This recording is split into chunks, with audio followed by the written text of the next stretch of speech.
Okay, thanks everyone. Coming back after lunch. I'm very glad to be with you today in Montreal, and I particularly would like to thank Recon organizer for organizing this big meeting. That's a very great pleasure to be with you today.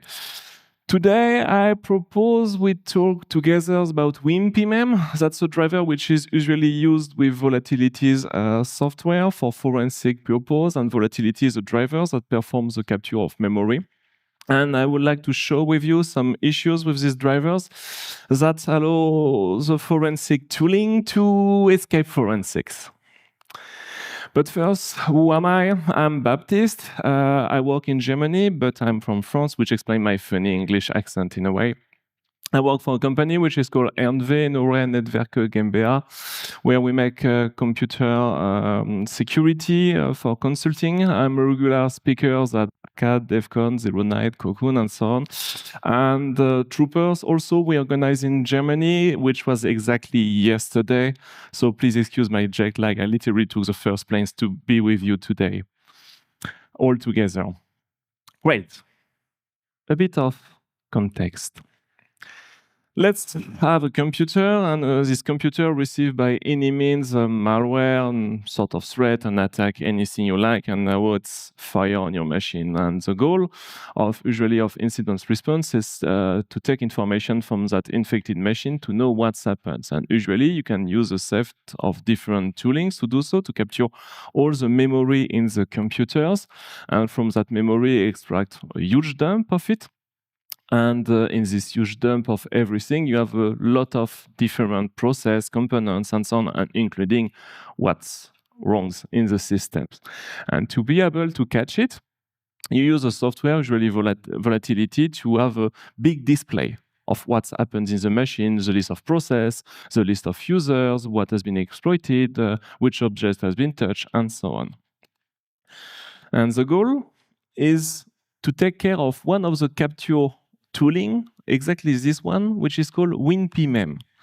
So first of all, when I make the submission to Recon, and in my mind, WinpMem is usually used with Volatility. That's a sort of conjunction, but the toolings are not exactly the same. And I've been contacted by one of the creators of Volatility, Aaron Walters, who literally explained me that that's great. You say that Volatility is bad. We enjoy it.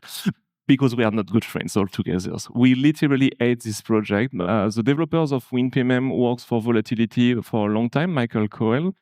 And then he left the project, makes his own project by himself, and they are in a sort of fighting all together. So I was literally in the middle of a war. So I was like, okay. So they let me continue with that title of the talk and so on. They were okay with that, but that's a big disclosure they wanted to say. They are not together. Volatility and WinpMem are technically two different projects, and they especially revendicate their non-affiliations to each other, even if people are using them together.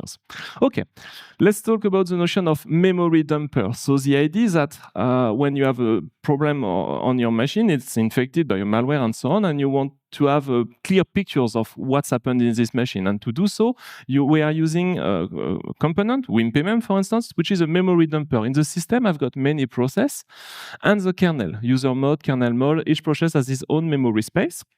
I use the one of 32-bit because it makes address a bit more compact, but that's the same principle in 64-bit mode.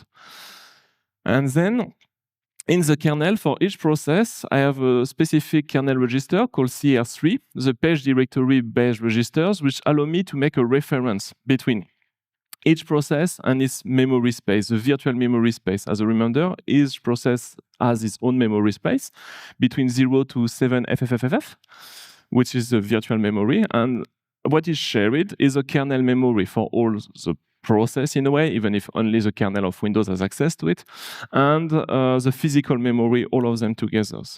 The CR3 is the base component you've got for the page table entry. That's an illustration taken from Wikipedia, shameless. But it explains you the translation between a linear address, so a virtual mode address, the one that is manipulated in your program, and the physical address, which is used in physical memory. So in practice, you have one CR3 registers, which is defined per process. And when you want to make a dump of memory, you have a dumper applications, sort of tooling from user mode where you can double click and launch it. Usually, they install by themselves a dumper driver, which is self-extracted from the dumper applications. And most of the dumper drivers are literally taking the kernel memory, more or less. So they take all the components from kernel memory. And what can be also interesting from their point of view, it's sometimes just to target some specific process. And to do so, they had to take care of the CR3 registers to be able to process each process in memory, to be able to capture the memory of each process in a coherent way. Technically speaking, to do that correctly, you need also to manage a process context identifier, CR4 kernel registers. Very few dumper does that. Most of them, they are just technically speaking focused between virtual memory and physical memory, and they literally take all the physical memory, no matter exactly how it's organized by the operating system. That's what Volatility does, but a lot of others also. Okay, that's the notion of memory dumpers, which makes the situation a bit clearer for you. And now I would like to talk about the notion of drivers, because I need to be a driver to be able to access the kernel memory. You need to be part of the kernel to get access to the kernel memory. So let's see how we can interface with the drivers. And first, how works drivers in Windows? A driver in Windows is just a big structure in kernel memory, which is called a driver object. Part of this driver object, I have a list of specific routines. Routines, that's the other name in kernel mode to talk about functions. Let's use function for the rest of the talk. So you have a driver onload to unload a driver, add device. Every time you plug something connecting to your driver, you are notified by this function, and you've got major functions. In the list of major functions, you have create operations when someone wants to talk directly with your driver. Close operations, that's the opposite of create, read, write, device IO controls. And all these operations are defined by Microsoft in Windows operating system, and each driver's developers is free to provide some of these operations. Some are mandatory, of course. Some others are not mandatory. And all these functions, where I have circle and green, are developers defined. The one we are going to take care about today is the notion of dispatch IO controls. So that's the specific operations for drivers which allow us to directly talk with the drivers with a very specific operation, saying that that operation, that code corresponds to that to do for you. So it's implemented in the drivers. Communication with the drivers. So the driver is in kernel mode memory, but I'm starting in user mode memory, double-clicking on any applications, Notepad, Paint, anything you like. How we interface with the drivers. To do so, the idea is to transfer information from my application to the drivers to have an interactions in a way or another, a buffer of memory. And I have different methods. The first method I've got is the one which is called neither in Windows. In this situation, the buffer from user mode is directly the one which is given in kernel mode. That's very dangerous because manipulating user mode memory, which is under the control of another process and your drivers, can be very tricky. Another solution is that you ask the Windows kernel to take your buffer, make a copy in kernel mode memory in a safe way so that the driver only manipulates the buffer in red in kernel memory. That's much more safer. That's usually what drivers should do. And that's rarely the case, which allows us a lot of space to find vulnerabilities in drivers. A last possibility, it's a bit more tricky, it's when you interface with direct memory access or stuff like that, is to use an MDL. That's the direct IO method. In this situation, the buffer is linked with a memory descriptor list, a very specific kernel structures which allow you to get one virtual memory which is continuous in memory, but in physical memory, you can have different pages here and there, which are not necessarily continue. And in this situation, to make the translations from non-linearity to linearity, you use an MDL. So if you have a connection with your buffer, and that MDL is transferred to your driver, rarely used in very specific case. So from user mode, how do we interface with the drivers? I just took an example from the Microsoft documentations to illustrate stuff. The first thing to do is to locate which device you want to talk to. In this case, it was a hard drive directly. You use create file to get access to it, gives you an handle, and this handle is given to a function which is called device IO control. Device IO control, on the first parameters, you have the handle to the drivers. So to get access to the driver, to talk with that drivers. Then you've got IO control code. IO control code can be Microsoft defined or the drivers developers define it. Microsoft define it. You have a list documented online. It's done. But I/O control code can also be drivers define it. So it means that each developer is literally free to define its own code, since there is no collision with the existing one defined by Microsoft. Then we have input buffer to give information to the drivers. We've got also output buffer to retrieve information from the driver.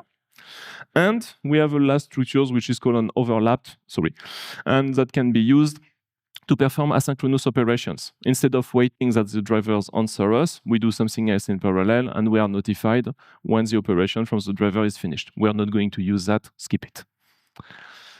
How to access memory buffers? When we share information between user mode and kernel mode, it must be a true separation between the notion of user mode and kernel mode. They should not be mixed together. Why? Because of security. Not to mention Spectre and Meltdown, which are the most obvious cases. But just think about in the kernel memory, you have the cipher key of BitLocker. And if any process is able to dump it, it's game over in a way. So that's why we need to have a true separations. And also imagine that a simple user mode program is just able to modify directly the content of the kernel memory. That would be a huge nightmare for security. So every time you will receive a buffer, you need to check that the address is between two range of address. So the address is in user mode. If I literally receive a buffer from user mode, you need to check the alignment validity. You need to check that the buffer you are going to manipulate for read operations are readables. Some sneaky application could try to provide you, I don't know, a memory which has never been allocated in the system, so that to see how you react and how you crash. By the way, the reading not at the right positions, it's exactly what happened 1 year ago with the cross-strike drivers. They read in a position of memory which was not exactly allocated and they crash. So this is this kind of check which are relevant. Prop for write, CID, instead of trying to check if we can read, we try to check if we can write. And then we do everything in a huge try except, so that in case of issue, we take the exceptions and we can safely return an error to the calling applications. And all these operations, which can look complex and cryptic, they must be done every time we access the buffers. Long story short, all of that must be done every time we access the buffers. Keep that in mind. WinpMem internals. Let's dive into it. The good point is that the drivers is open source. So for once, we are going to skip a lot of assembly stuff and guessing name functions. When the driver initializes, the first stuff it does is try to create an interface with the rest of the operating system, so it's possible to get access to it, so that an application can communicate with it. To do so, it creates a string which is called pmem, that's the name of the drivers. And then it's used in a function which is called IO create device secures, that name. And inside that function, you have a definition of a security object, which is an SDDL internally. And this SDDL is a sort of cryptic strings like that. Not very readable, but let me translate it to you. This string says exactly that. GA for global access, read, write, execute. In practice, it's only read, write, but let's suppose execute for the sake of complexity. And SI means system, BA means built-in administrator. So it means you need to be administrator to access that drivers. In a way, that's the only security you will find in WinpMem. There is no other securities. Just to talk with the drivers, you need to be administrators. But remember the context we defined it at the beginnings. When you use this kind of drivers, it's already fire on your computers. They are probably malicious software, potentially running with administrator rights. So for the rest of the talk, let's suppose we could have access to administrator rights and talk directly to the drivers. And then you have the definition of the major function I've explained in the driver object. You have the create close operation, which is exactly the same in these situations. They do not take care of any security in that place. And then we have the WD dispatch device control. So the function internally implemented in the drivers to handle the communication with the applications. Let's dive into it. So we have an output buffer, which literally comes from the notion of user mode buffers. this information is interesting because it means that we are literally using the neither method. So the address which is provided by the application is the one which is manipulated by the drivers. So we should really take care of the buffer which is provided to us. We should consider it like something very sensitive. And then we have a huge switch case with different EO device control codes. So in fact, the driver proposes many functionalities when you interface with it. The possibility to get information, set the mode of reading memory operation of the drivers, and reverse search query. Now, this one is a bit a cryptic name. It just means that when you provide the virtual address, it provides you a physical address of that memory page. But that's internal names. And then when we check one IO control, they are defined with a macro, which is called control code. And because the code is very well executed, they don't use macro windows, so they use their own redefinition stuff, but we can guess what it means. The third parameters, it's called the method, number 3, and it defines the way the buffer are shared. Copied by the system, direct address, or the direct EO control stuff, but it's rarely used. And the number 3, it means literally neither method. So the most dangerous method to talk with the drivers. Good. That's always a good. That's always a surefire mark of quality for this kind of drivers, especially to find CVE. Then let's dive into the IO get info operations. The beginning is just to check that the output buffer exists and the length is minimum. We have a try except with the 2 probe operations. So that's fine, as defined by the Microsoft documentations. And then we manipulate directly the content of the output buffers. No, we have an issue. We check the buffers first. That's cool. That's how it should be. And then we should manipulate the buffers in the safe space, not right after. So there is a problem of time to check, time to use. Literally like that. In fact, what should have been done is to put all the red rectangle directly in the try except. That's the big mistakes of these operations. And that's what we can exploit. Because it means that every time I've circled in orange on the screens, there is an access to the buffer which is unprotected. And this is as many operations that could fail at any time. So let's propose the first attack, time to check, time to use. From the user mode applications, we are literally going to provide the buffers. And the only operation we like to do is to pass the sanity checks, the one in the try except at the beginning, just once, because we are only checked once. So that's exactly the idea. So what we can do is to perform many requests to the drivers, literally. And in the background, in parallel, in a dedicated thread, we are going to switch the writes of the memory page from read-write to read-only, because there is a write operations. So that at a point, we should try to write somewhere which doesn't exist. Let's use an illustration. So we have my user mode buffers. I use virtual protects to change the writes from read-write to read. And I'm do that in a loop so that it switch read-write, read, read-write, reads. And the operation itself, from WinpMem, we hope that the verification will be performed in user mode directly with read-write. And then, when you have all the operations which are provided by WinpMem directly, we do that on read-only memory. Okay? Demo? That's the only time in my life I think I asked for the god of below screen of death to come during a demo. Okay. So, yes, that's the right VM. Just need to recompile my code so that it goes in the right direction.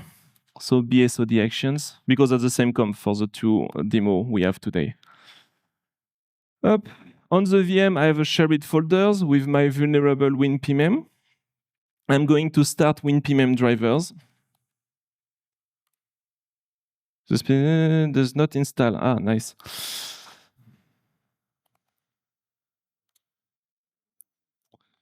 Mm-hmm.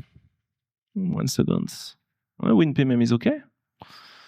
So I just need to copy and paste 1 drivers of WinpMem, I bet. That's live demo, so that happens when you take that kind of risk. System, let's go directly to the desktop. So that's my WinpMem drivers. C C, Windows, System32, drivers directory. We copy the drivers. Here we are. SC query, just WinpMem start. Okay, the driver is there. And then I can launch directly WinpMem. And if I am lucky, loop counter.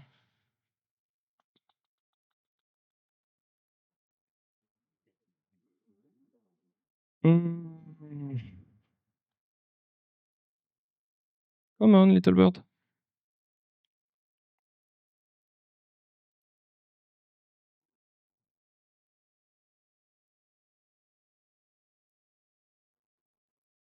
Okay. Sometimes it takes time.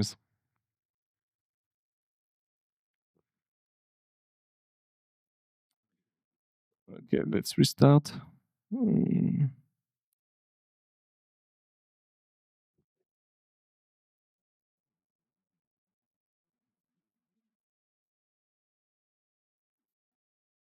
Okay, synchronization is tedious.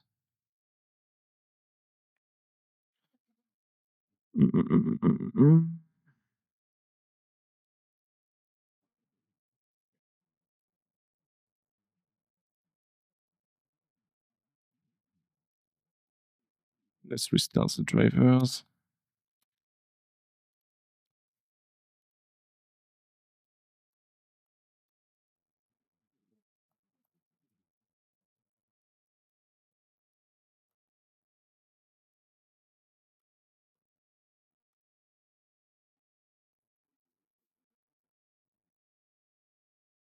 Okay, unlucky. Okay, we are not going to spend so much time with it, but that happens with live demo. Bad luck. Okay, so the principle is exactly the same. Whatever happens is to switch from user mode to kernel mode and to try to make that as fun as possible so that it happens correctly. Then we have another IO control code, which is called the IO control reverse fetch query, the one which translates from normal user mode address to a physical address. And this operation is also performed in method neither, so that we have a direct access to the buffer itself. The operation is used to make the translation and is based on physical table entry, so the structures I show you at the beginning from Wikipedia. What is interesting in that code is that the access to the input buffer is correctly performed. It's literally copied in the try except.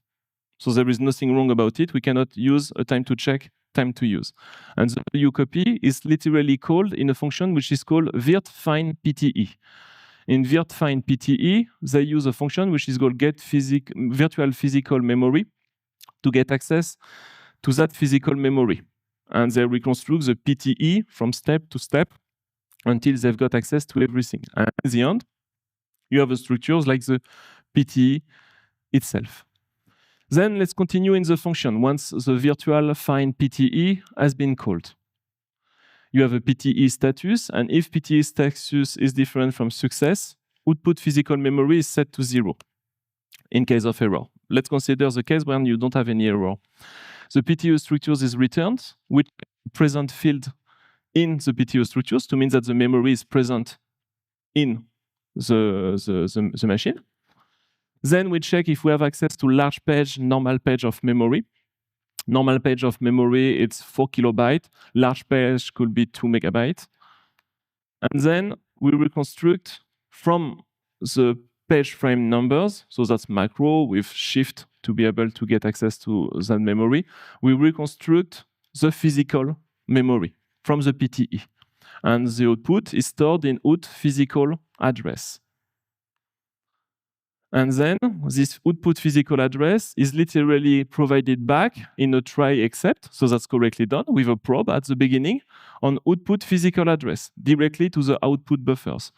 No time to check, no time to use is correctly implemented, at the opposite of the first operation we have seen. The output is correctly done, but there is a little mistake inside. In output buffer, I can provide any address I want. Usually, an application provides a user mode address. But what happens is I provide the kernel mode address. There is no check. There is no check to ensure that the output buffer is exactly in user mode address. So from that point, I can write with output physical address in any place in the system, like a drivers, that I want, because there is not that last check. And that's a mistake, a big mistake. When we do kernel mode exploitations, what do we want? Usually, what we want is a read-write access. What we want is a read-write what where. Read capabilities to write everywhere, write capabilities to write everywhere. At the beginning, we have only a read what where. Is by definition with this kind of drivers. You have literally a memory dumper, so you can read any place in memory you like. But the write what where is a bit complex. We have a write anything random where. I can write any physical address where, but that's not very useful. But I have a write zero where. You remember, if the page is not correct in memory, it returns to me an error code, but also in the code I showed you before, it was, oh yes, the animation is gone. But it was exactly like that. In that place before, in case of error, the output value is automatically put whatever happens in memory. So I can write 0 where I want in kernel memory. So let's see what we can do with that. We are already administrator and the game is already over, but let's try to promote something from that. We would like to load another driver without signature checked. The goal is to bypass the driver signature enforcement, DSE. Since Windows XP 64-bit, all the drivers must be signed in Windows operating system to be correctly loaded. And we would like to load any drivers, even unsigned. And we have a write 0 where. This is not a write what where, but there are some possibilities to do, because just with the write what where, we have plenty of ways to do that. But just with a write 0 where, it's a bit more tricky. Usually what people do in the past, they kill the CI module, CI for code integrity check. That's the other name of credential guard or device guard and so on. So the idea of code integrity is a kernel library which is used to enforce DSE policy. The policy that's for the drivers to be signed. But it's also used in the context of WDAC. That's the stuff in Windows which allow you to say that only these applications which are signed with this certificate are allowed to load. And also in ci.dll, you have Smart App Control. Smart App Control, it's new features in Windows, which is officially not on antivirus, but every application which is launched in your system in Windows 11 is automatically notified to Windows defenders to know if we can execute it or not. But it's not an antivirus, of course. So we make a large, in my company, we make a large analysis of Smart App Control last year. We presented it in Troopers last year. And when this value in CI is activated, it's possible to get access to this DSC policy. One solution for a very long time was to kill the global CI option value in ci.dll. That's the new version of an ancestor prior to Windows 8, which was called CI enabled, which was just a Boolean value 0, 1, telling that 0 is disabled, 1 it's enabled. In GCI options, you have much more possibilities. You have test mode, disable, enabled. And in this solution, with the possibility to write a 0 where, the goal was to rewrite on CI options to put it to 0. But nowadays, it's no more possible because starting with Windows 8.1, kernel patch protection, patch guard, prevents it. But the time of reaction can be very random. But now, on the last version of Windows, you've got hypervisor protected code integrity, HVCI, hyperguard, to make the analogy with patch guard. So that's the hypervisor which provides the protection on this kind of memory, so that you cannot patch it directly to remove it. So that was the idea with a rogue drivers, we change the value with another one.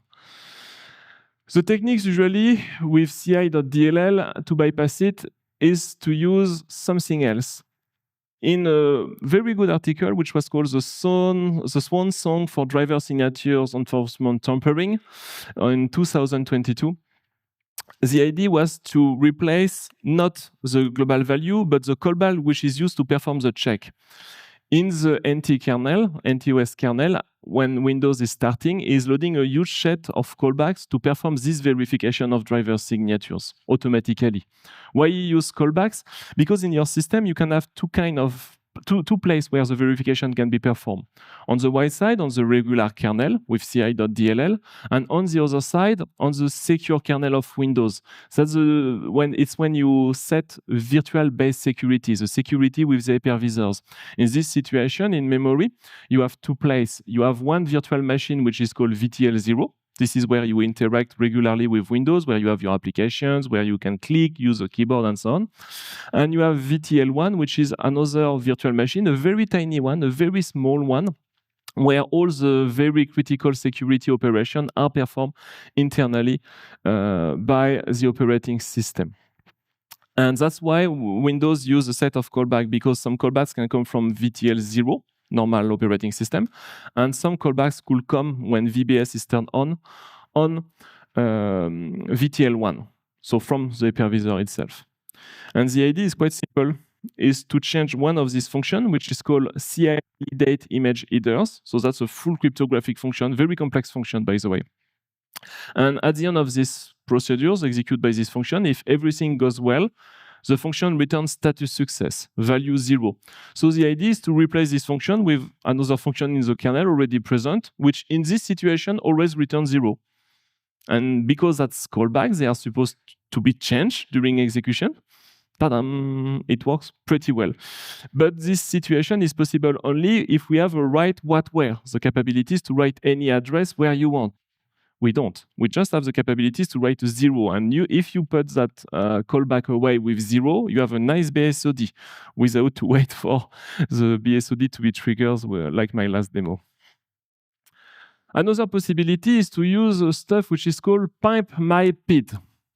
So the idea is that our process has a security token, which is embedded more or less directly in the eProcess structures. The best way to get access to it, by the way, is with the kernel API.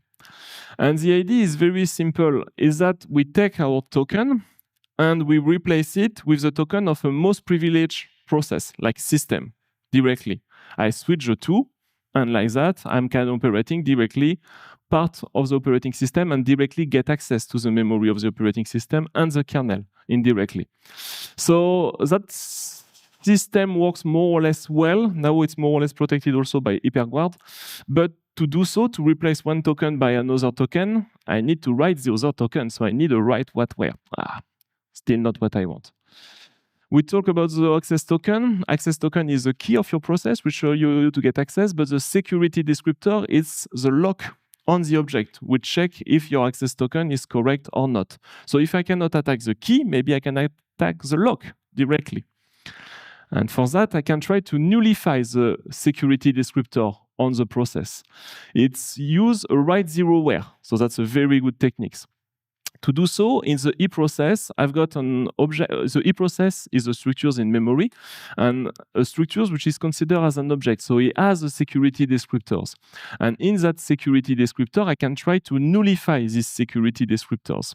So I took the techniques from a blog. I give the reference from asfugs, medium.com. And the idea is from the security descriptors, I literally put it to 0. And once it's 0, I can directly access to that memory. Because in some case, when someone requests access to the process object, if that member of the security descriptor is set to null, the kernel assumes that this object was created with a null DSCL and it will get access to anyone. If there is no lock, anyone can open the doors. That's the logic.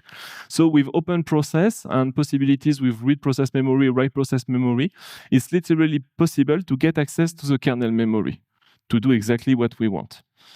The problem is that I'm only aware that it works on 32-bit when there is no patch guard, and whatever happens, a mitigation has been deployed since Windows 10 version 16.07. It doesn't work anymore. So we need another approach. To be honest with you, with a read, write, what, where, it doesn't work. But we don't have exactly a write zero where. We have also a write anything where. Okay, it's random. We don't write what we want. It's a physical address at the end of the day. It's literally random numbers, but it's something. And we have the guarantee that this number is never zero, especially when I ask what is the physical address of a page of memory which exists, a page of memory I allocated before. And we could try to do something with that. Is it dangerous to write random memory at random place in the kernel? Yes. Frankly, yes. But no risk, no fun. Especially if we consider that when it's not zero, it's considered by true in the operating system. That's Boolean logic. But we need to find a good candidate. And for that, we can find the debuggers. All we need is a debugger. When you want to access kernel mode debugging capabilities, you use that function, KD system debug control. This function starts at the true beginning with a huge check of many variables. KD pboot no debug, KD pitch debugger, KD debugger enabled, and KD local debugger enabled. The second one, KD debugger enabled, is the variable which is set when you use BCD edit, so the boot manager of Windows, /debug on. So when you turn Windows to be in debug mode, that's that variable which is about to be set. And it will be set in a function in the kernel which is KD enable debugger with lock, which is called by KD enable debugger without lock. The without lock is outside in NTOS kernel. So our goal is to strike that value, because as you can see in the logic, if this value is 0, you cannot continue the procedures. But if that value is 1 or different from 0, you can continue the procedures. That's a good news. We can write different from 0. So when I check these two values in Windows operating system, I've got all of them in different space. Note that they are not far from very interesting structures. KE bug check data, that's the structures you've got when you have a blue screen of death and it displays to you the first parameters. KD debugger not present is to say that there was no debugger present in the system. It's more information than something else. KD log buffer, that's the buffers of text which is always reserved to have text on your debugger. And KD ignore exception is interesting. That's just a small parenthesis. When you use BSOD edit with no UMX parameters, you can remove the debugger to be notified when there is an exception in a user mode application, so that you only focus on kernel mode. But in the end of the day, it's just 1 byte in the kernel set to 0 or 1. So let's focus on local debugger enabled and KD debugger enabled. The difference between local debugger and debugger enabled is very simple. With local debugger, you can use WinBag, the debugger provided by Microsoft, to directly debug yourself. You can read memory, you can write memory where you want, but you cannot breakpoint. Otherwise, it will freeze yourself. It's cool to freeze yourself, but you cannot do anything else after that. You lock yourself into the house. So you have more restriction on local debugger comparing to normal debugger. Let's go for kernel enabled debugger. In memory, you can see we are not directly aligned. We are starting from 70, 78, 79. We are at 79. So it's a sort of huge structures, Boolean value per Boolean value. So that's how it's defined. And then, that's a good point for us, right after the KD debugger enabled, I've got a global value, which is not exactly used in the system like that. And then I've got alignment in memory. So even if I write too far, it's not a big deal. It won't impact the rest of the operating system, which is a very good point for us, because we are not writing byte per byte. We are writing physical address of memory per physical address of memory, 8 bytes per 8 bytes. So that's the position where we are going to target everything. How to do so? So from a conceptual point of view, it will ease our life. First, I access to the WinpMem with create file, so that I've got a handle. Then I set WinpMem in the mode of PTE to be able to retrieve memory when I will need it. And then I need to find this function, KD system debug control. You remember that's the big function which makes the checks of the global values when you want to interact as a kernel debuggers, so that I know where the global values are referenced in the system.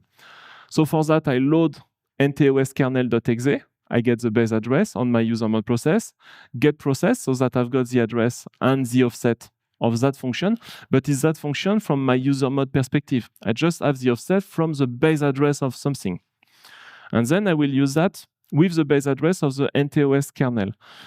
Normally, you have a strict separation between user mode and kernel mode.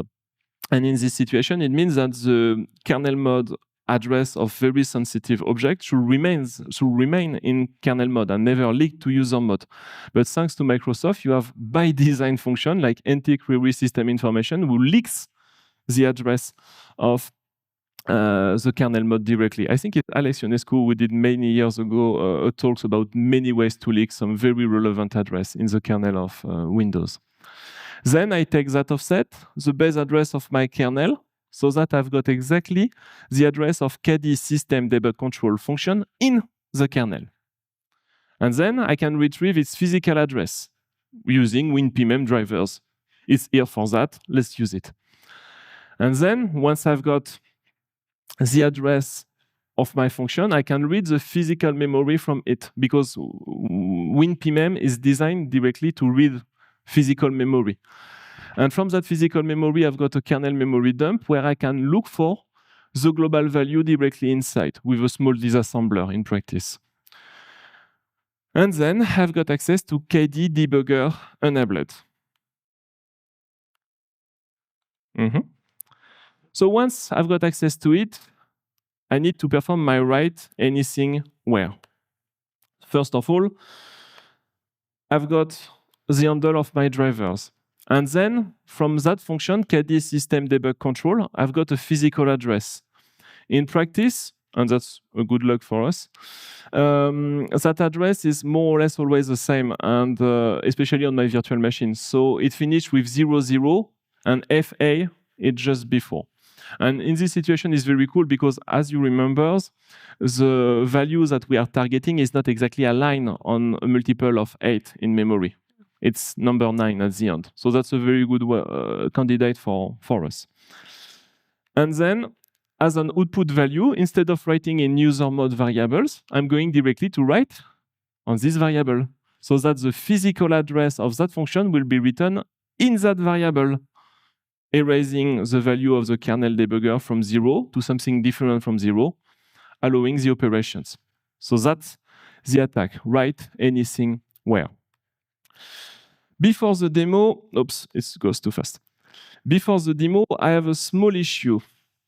I cannot use directly the WinpMem drivers because it won't work on my machine. My machine of traveling is not designed for that. Technically, it has too much memory. And WinpMem driver is not designed for. Let me show you the problem. In get info, the one where you can trigger blue screens when you are a bit lucky, you have a function which is called get kpcr info. And in get kpcr info, you have a structure which is called WinpMem memory info. And in that structures, you've got it here. You have WinpMem memory info, and you have the number of runs, which is an array of physical memory range, which is defined artificially to be equal to 20.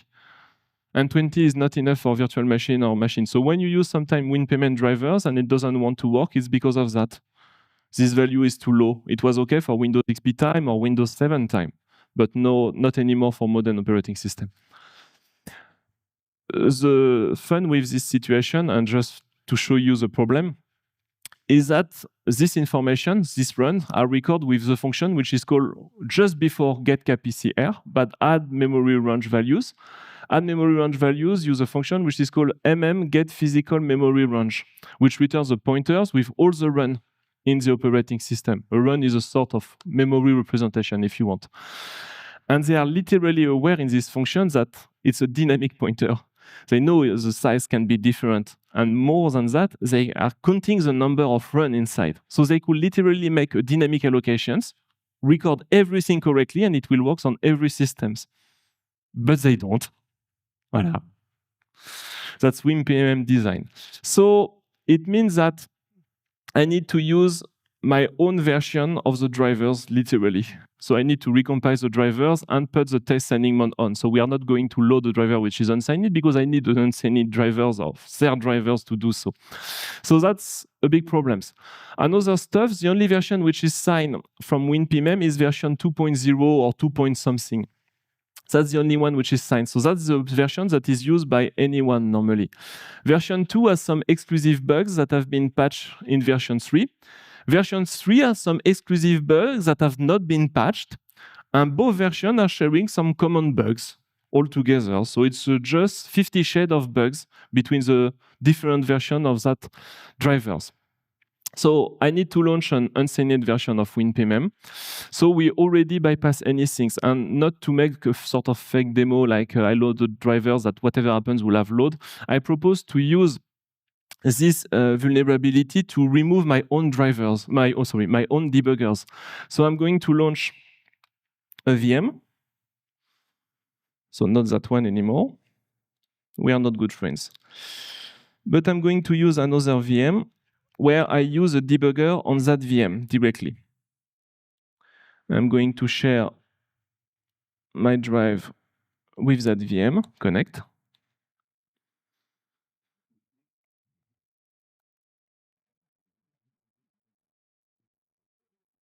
Okay. And as you can see in that virtual machine, I can literally break. I can check some values in the system, like the KD debugger enabler, display it to you.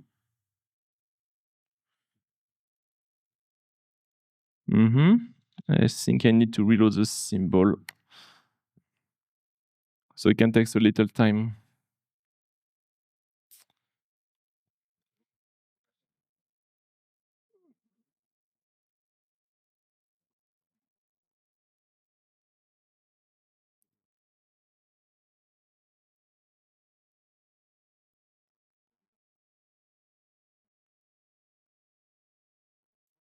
Okay, now we can see it.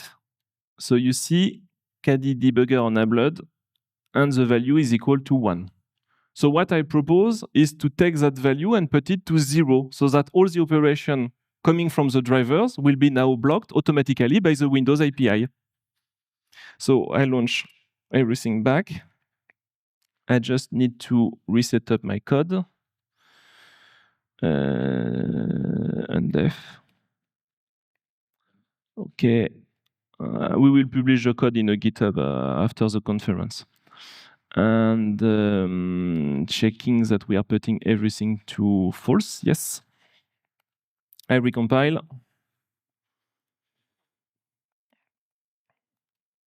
And for once, and that will be the demo version. So the first time we wanted the BSOD, we didn't get it. And that time we really don't want the BSOD.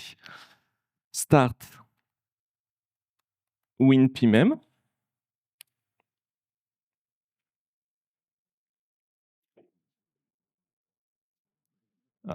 That happens with that will be better like that. Driver is started, the WinpMem, so we are going to attack it directly. We put the value that we wanted to change. You see 69. I will try to make a zoom it. So he retrieved correctly the right symbol of kernel debugger enabled, and he put it to 0. And normally at that point, if everything works well, if I try to break with my debugger, it doesn't break anymore because I literally lost the control. And fun things, sc stop WinpMem, the driver stops, and if I try to restart it, because we are no more in debug, it doesn't load anymore. So with this situation, we can literally force WinpMem to be removed. So when you make forensic investigations, while the forensic is taking time to dump all the memory, you can literally ask the driver WinpMem to be unloaded and never be able to load anymore back in the system with this kind of attacks. The same way, when you don't have any debugger on the virtual machine attached, as I have here, you can literally trigger that values of KD debugger enabled to enable the debug mode silently in Windows and literally shoot the driver in memory, remove yourself from memory, load any driver you want. In fact, WinpMem is a sort of malware enhancement, providing extra features to your malwares for free.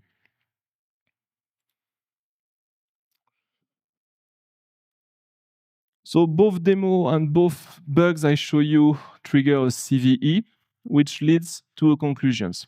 First, the notion of write anything where, as far as I'm aware of, when we make the attack on driver, is read write where, write what where, write zero where, which is a bit more tedious, but write anything where, never seen before. So feel free to use it in different situations, because when you are stuck like that and you don't have a full control on the buffer, that can be a very nice way to bypass some security. The method is efficient for KD debugger enabled. It works also for local debuggers, as far as I have tested. And the goal is to enable live kernel debugging silently.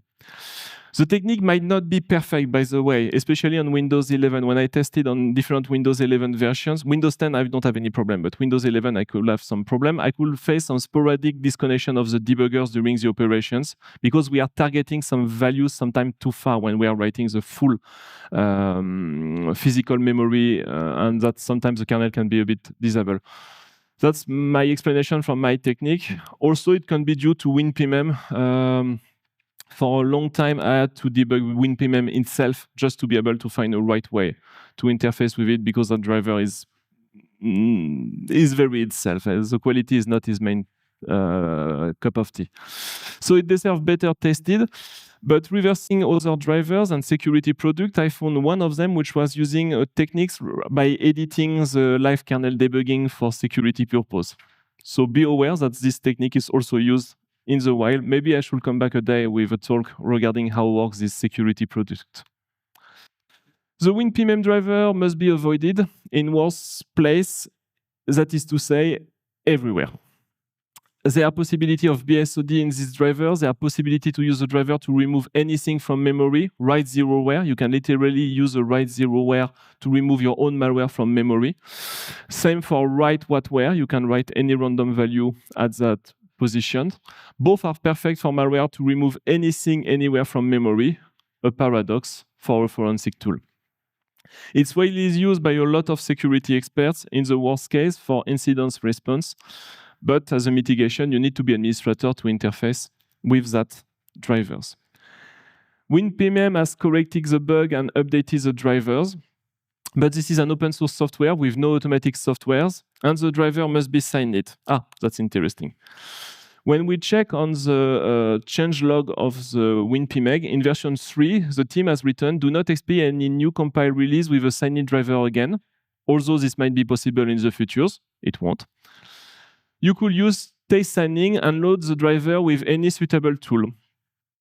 In fact, by design, the new version of WinpMem must be used in test signing mode on, so anyone can load a driver directly by himself. So my attack is in a way useless because they are expecting you to load any drivers. Well, that's WinpMem design of stuff. So they only fix the drivers on GitHub. They did not reproduce a release version which is signed. So be aware that the WinpMem version, which is used for forensic incidents, is still the old one. Not the old one from the one I attacked, the old version of the old version, which was full of bugs. And feel free to recompile yours by yourself. Feel free to sign maybe it all by yourself, but my best advice is just avoid using this dubious quality software, not to say the few. So too long didn't read, long story short. The driver used, because it's signed, is still all vulnerable one in the release version of WinpMem you can download online. WinpMem deserves a special place in the LOL drivers. It's not part of it, so feel free to include it. And also in the WDAC version of Windows, so Windows has a sort of list of block drivers like Mimikatz and so on for ensuring the security. WinpMem is not part of them and is literally doing something worse than Mimikatz, for instance, which is part of that list. So definitively, it should be also in this list. And on that words, thank you for your attention. If you have any question, I will be glad to answer them.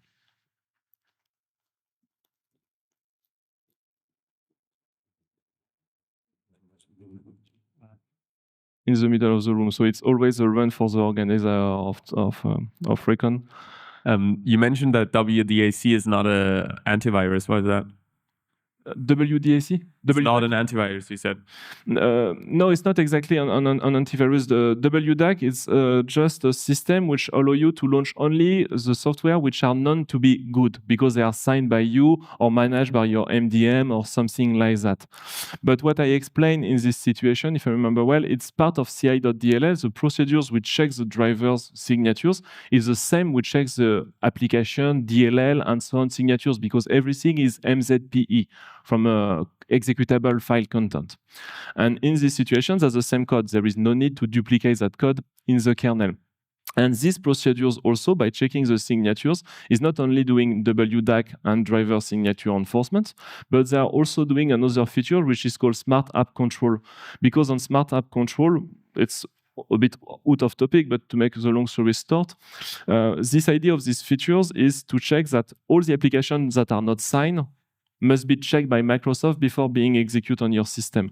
So if you are signed, in a way, it's safe. So that's the same code which checks you. And if you are not signed, you have a notification to Windows defenders to make the verifications. And Microsoft says these features is not an antivirus, but they literally ask Windows defenders' opinions. So the answer is it's just Microsoft. Microsoft just claims it's not, but it kind of is. Yeah. You tell that. Okay. Other question?